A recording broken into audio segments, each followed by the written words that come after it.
नमस्कार. अंजली मोतीराव या चॅनलमध्ये आपलं स्वागत आहे. तर आज आपण बघत आहोत हिरवीगार अशी हरभऱ्याची भाजी. तर त्यासाठी साहित्य घेतले 2 मिरच्या आहेत, 4-5 लसूण पाकळ्या, जिरे आणि शेंगदाण्याचं कूट. एकदम साधे सिंपल रेसिपी आहे ही. मिरच्या आणि लसूण उकळामध्ये ठेचून घ्यायचं आहे.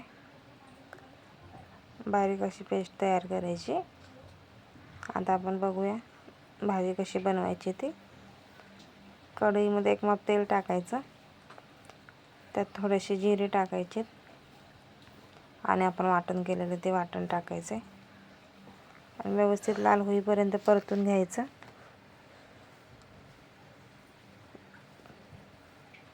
तर झालेलं आहे लाल. त्यात आपण भाजी टाकून घेऊया. भाजी स्वच्छ धुवून घ्यायची, मगच वापरायची. त्याला कापायची नाही, चिरायची नाही भाजी, असेच टाकायचे आणि व्यवस्थित मिक्स करून घ्यायचं आणि एक झाकण ठेवून एक वाफ काढून घ्यायचे.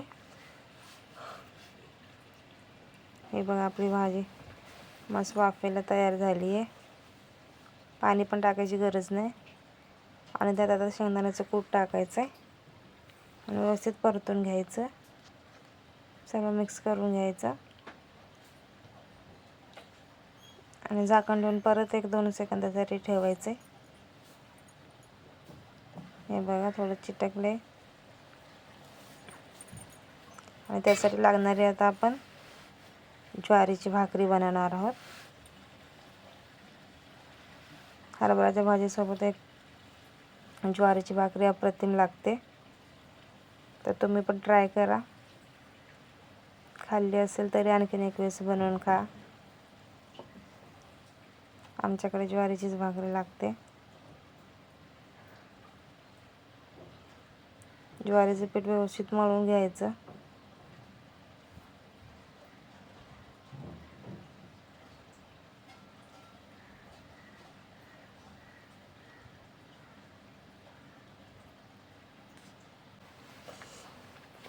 आता आपण भाकर बनवायला घेऊया.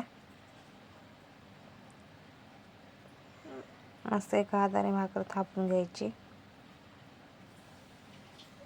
सगळीकडे दाबत दाबत फिरवायचं. हे बघा मस्त खमंग अशी ज्वारीची भाकरी तयार होणार.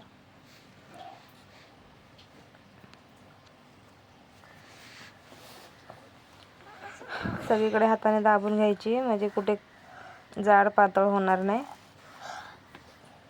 तर बघू शकता मस्त तवा भरून भाकर तयार आहे. आता पाणी लावून घ्यायचे सगळीकडे.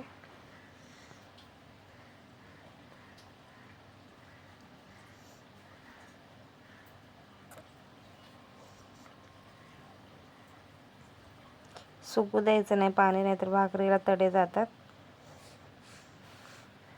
आणि सगळीकडे व्यवस्थित खमंग अशी भाकरी भाजून घ्यायची. हे बघा